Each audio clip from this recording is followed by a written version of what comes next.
The WWE roster is still in Europe on their tour, but Clash in Italy is in the books. And that is what we are here to talk about today on the Two Bros Wrestling Show. What did you think of Clash in Italy? I'm Kevin. Doug is not with us, but this is a mini episode while we're on our hiatus, wanting to give you a quick take look at Clash in Italy. So let's get just right down to it. The overall, I felt this was another very strong pay-per-view, very brisk pay-per-view, clocking in at 240. The Italian crowd, as often is the case when WWE goes overseas, was very hot, added a lot to the overall presentation. So if you're looking for a non-spoiler review, I would say absolutely make sure you check out Clash in Italy. There are several matches to which I would recommend the entire pay-per-view, as well as storyline developments. We are now going to get into the match by match. I will say the ESPN portion of this, though, before we get into the match by match reviews, there's two matches on the ESPN side, which means they were available for free. I do think, and when we get into the match by match reviews, I do think that the giving away an hour for free is affecting the way these matches are being booked. And that, depending on your preference for match type, could be affecting the quality of that first hour. And or if the quality is high and you don't have any problems with the way the matches are being booked in deference to ESPN, you may just not like that if you have the unlimited plan that almost half of these pay-per-views, these last two that have been on the shorter side, almost half of the pay-per-view is available for free, and yet you're paying for it. So that may be irritating to you as well under this format. Who knows how long they'll continue this? Right now, it seems an indefinite factor moving through the summer. You can guarantee this will probably at least be the case through SummerSlam, but we will see. That all being said, setting the stage for match number one that they gave away for free, one of the biggest on the card, the Undisputed Championship match between Cody Rhodes and Gunther. A highly athletic and competitive contest, as one would expect between these two. Both these guys, though, tend to have matches where there is at least some methodical building to a next gear finish. This, though, felt more like a sprint at times without that work for the build. I don't know that it worked against the match because it never once felt overly short, but it was only 12 minutes, and it was a very great 12 minutes of action. I think hitting 15 or 16 could have raised this a little higher in my overall esteem, but this is where I was going with my preamble at start about ESPN affecting the format. I do think by giving away an hour for free and then making sure they put some big matches in that hour, that those matches are tending to trend shorter in order to get in the commercials, the hype packages before the ring introductions. By the time you do that and then try to have big matches, title matches, as was the case once again on the ESPN side, I do think that means those matches are being booked a little shorter than they would have been normally. I don't personally think that over the long term that is going to be sustainable or a good idea. Here in the short term, I don't think I'm going to knock Cody Rhodes and Gunther just because the in-ring quality was so good. I do wish maybe we could have squeezed out at least 5 more minutes and we might have been talking, a show stealer here. As it was, Cody retains. The ending, though, was a Gunther foot breaking the plane of the bottom rope finish. I think it was subtle enough, that ending, to be grounds for a rematch without it feeling like a cheap ending. I think missing a foot actually on the rope would have felt more like a cheap way out. I think doing it the way they did it was about as least offensive as you could book a finish of this type and get a rematch out of it, which I think, if given more time, could be a main event instead of a free opener on ESPN. The next match also was a title contest that was given away for free on ESPN, and that was a rematch from WrestleMania when we had Rhea Ripley and Jade Cargill facing off for the women's title. I said it at Mania that Mania's match was Jade's best match to date, and I gave a lot of credit for that at the time to Rhea. If anything, this rematch topped it. And I think it's probably safe to say at this point that we shouldn't be necessarily talking about Jade having the best match of her career. Like it, I think it was, but if she continues to do that match after match, it's no longer a talking point, really. I think it's just maybe we can say that she has arrived. Obviously, working with Rhea Ripley would make anybody look better, but it can't be contributed solely to her opponent.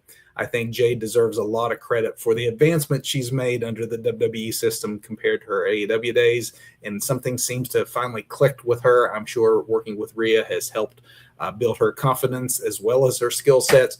This was a fantastic match. That did see Rhea once again come out on top, which probably means that we are moving away from Jade Rhea. It looks like we're probably going to get Jade moving to a non-title feud with Charlotte, who got involved in the finish, which I am completely fine with at this stage for both of them. It was a bit interesting. I thought that they went so heavy with the foot on the ropes ending of this match, considering the ending to the match before. You maybe wouldn't go to a very similar finish 2 matches in a row, especially when those might be the only 2 matches people see if they're only watching the free portion on ESPN. Some odd booking in this pay-per-view, despite it being of high quality overall. This is one of those odd booking decisions in both the ending and the placement of the ending for 2 straight matches on the free side on ESPN. Going behind the paywall of ESPN Unlimited, it was at least smart if they are going to do this free hour that they didn't once again give away Obafemi versus Brock Lesnar, which they did do at WrestleMania. If you want people to be excited about this rematch and they saw it for free at WrestleMania, it does make sense to make them pay for it this time around. So I did think that was smart placement and booking, at least if you were going to give away an hour for free. They didn't give Oba and Brock away again. This was our second Mania rematch, which it's second Mania rematch in a row, in fact. It was more backlash than backlash, if you think about it, in terms of the fallout of WrestleMania. We've now seen the fallout of WrestleMania for 2 straight PLEs. Both those PLEs came in the same month, though, the month of May following the month of April, which was all focused on Mania. So it can be forgiven that we would still be dealing with fallout and rematches from WrestleMania, that we probably are truly in a new season now, moving through June and moving towards SummerSlam. Although these 2 are not through by any stretch. At first, I wasn't sure that I liked the retirement swerve. I think part of that may have been just a personal preference for me being at Mania to say that I saw Brock Lesnar's last match. But trying to look at it objectively and taking the personal part out of it, I think that this has been really well done with the swerve. We all truly believed that Brock was finished and that it was Oba who retired him. They're smart to keep these matches short, though, and I think because of the intensity of both the Mania match and this match at Clash at Italy, I think the crowd investment and that intensity keep them from feeling so short. This was 7-8 minutes, but it didn't feel like 7 or 8 minutes because of the high impact, high intensity, high crowd investment. And on this occasion, Brock Lesnar won. So if you're going to even things up, this is how you do it. Have Lesnar jump Femi, but then have Femi survive 6 of Brock's finishers, with the 7th F5 being the one that finally puts him down. Just as well executed, honestly, as their Mania contest. It's obvious now we're set up 1-1, so there has to be a tiebreaker for SummerSlam in Brock's former home of Minneapolis. And while I like the idea of using Mania to have the big moment where we crown Oba the next big thing by having him retire Lesnar, I'm fine for this continuing, and I'm fine for Brock going over and showing that he can still be the beast, as long as it means, though, that Oba still gets to be the guy that retires Lesnar when they finally have their third contest, very likely at SummerSlam. It will be benefiting to Oba to be the man that retires Lesnar. And so I'm fine for the way it played out at Clash at Italy as long as Oba wins the third in the contest. If they give it to Brock, I think that that's maybe not the thing that they should be doing booking wise for Oba at this stage in his career. For the middle match, I don't think he loses anything, especially the way that they protected him and showed that he was a bad, bad man by taking 7 F5s before he finally succumbed. So follow up will be key as we move towards the rubber match. Then we get to the Soul. Didn't even mean the pun there. We get to the Soul title change on Clash in Italy. Becky Lynch defending the Intercontinental title and losing it to Sol Ruca. The problem with Sol's ascension to the main roster up to this point has been, despite how over she is with the fans, how impressive she can be in her matches, she's not won them. Everyone is really taken to her, but in her short period of time on the main roster, she continues to lose. She needed a big win, and they did the right thing by giving her a win and her first title here. It was also needed for the card, quite honestly. Otherwise, it would be the second PLE in a row without a title change and really without any unexpected moments or victors.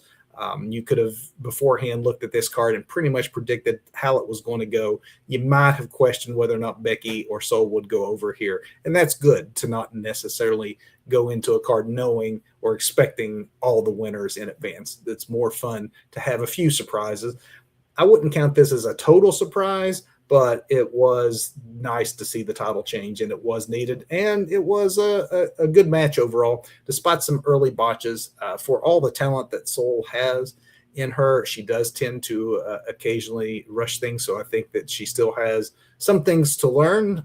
She'll be doing so on the main roster, and she will be doing so as the Intercontinental Champion. But the crowd reacted very kindly to her win here, and it should be noted that the crowd really throughout this contest, or throughout the entire PLE, was very, very involved with cheering on their favorites. I didn't mention it, and I should have mentioned it with the prior match, but unlike Mania, where the fans were, the domestic fans, I guess, at least, were so into Oba over Brock, in Italy, they were very much a fan of the Beast Incarnate and were more clearly in his corner than they were Oba Femi.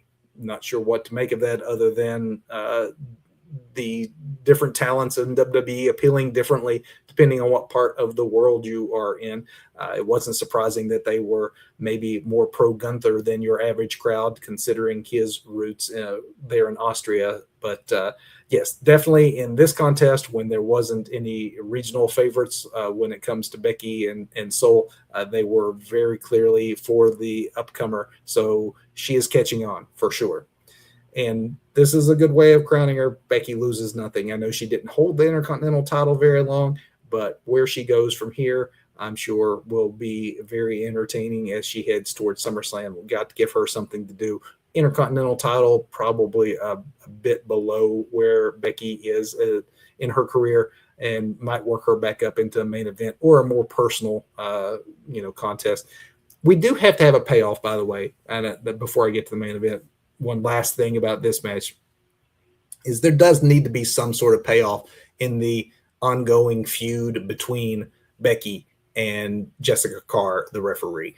I know Jessica is trained as a wrestler, so I do anticipate at some point this is going to end in a match, and perhaps finishing it this summer, maybe holding it to SummerSlam, maybe having it resolve in June or July with a standalone match would be prudent, honestly, for WWE. You can't keep going to this well of having this ongoing feud between a referee and a main roster, main event level talent and not have some sort of payoff that ends in a match. So expect that at some point this summer as maybe Becky's next thing before hopefully moving back into the world title picture, which is really where she belongs. For Sol, Obviously, an intercontinental reign at this stage in her career while she's still learning is the perfect spot for her, and there is no shortage of challengers for her this summer. Which leads us to our final match, our main event.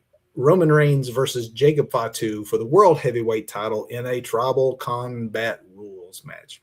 The cousins obviously have good chemistry overall, put on another quality main event after doing so in Tampa last month at this point, but only weeks before this contest, they had that great match in Tampa. I think it may be the one in Clash in Italy was a step down from Backlash, only because I personally prefer the straight up match to the plunder of a tribal combat setting, but it was still strong. You can't take away anything from the effort that these two men put in. I do think it was telling, though, that despite the rules being anything goes, therefore it allowed for interference, it's telling that the Usos, who could have rightly expected to have been involved in the ending of this match, were not involved. So Roman, as clean as you can possibly win in a match where anything goes, won cleanly over Jacob. So even though Roman's win was expected, the relative cleanness of that win makes me wonder where it is that Fatu goes from here, because it does appear that, at least for the moment, the idea of Roman versus Fatu as a continual main event after two straight losses, probably not in the cards right now. I do think Fatu eventually gets there. He might get there later this summer. Maybe they are going to find a way to creatively keep this going despite two losses in a row for Fatu. But I personally think this goes on the back burner for a bit, and that Fatu probably gets involved in some bloodline storylines that keeps him in Roman's orbit. But I think Roman does need a different challenger or two between his next meeting with Fatu. I think that the story here probably needs to be Fatu learning from these losses, eating his crow as is expected when you have as a stipulation, you have to acknowledge your tribal chief, and then some dissension from within. Take the knowledge that he gains from these losses, take the knowledge that he gains from access to Roman, comes back a third time and comes out victorious. When that will occur, it's just too soon to go right into that. I think that this needs to be a slower build, and therefore we have to sidetrack a little bit before we get back to Roman versus Fatu. For what was there, absolutely another very solid main event and a very solid PLE from WWE. So that is the review for Clash in Italy. What did you all think? Please let us know by leaving it in the comments. We do remain on a hiatus from our normal show and our weekly broadcast format.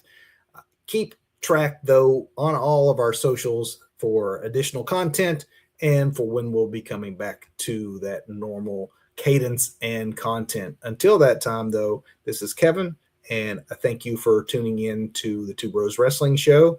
And go watch some wrestling, everybody, as Doug would say. Until next time, see ya.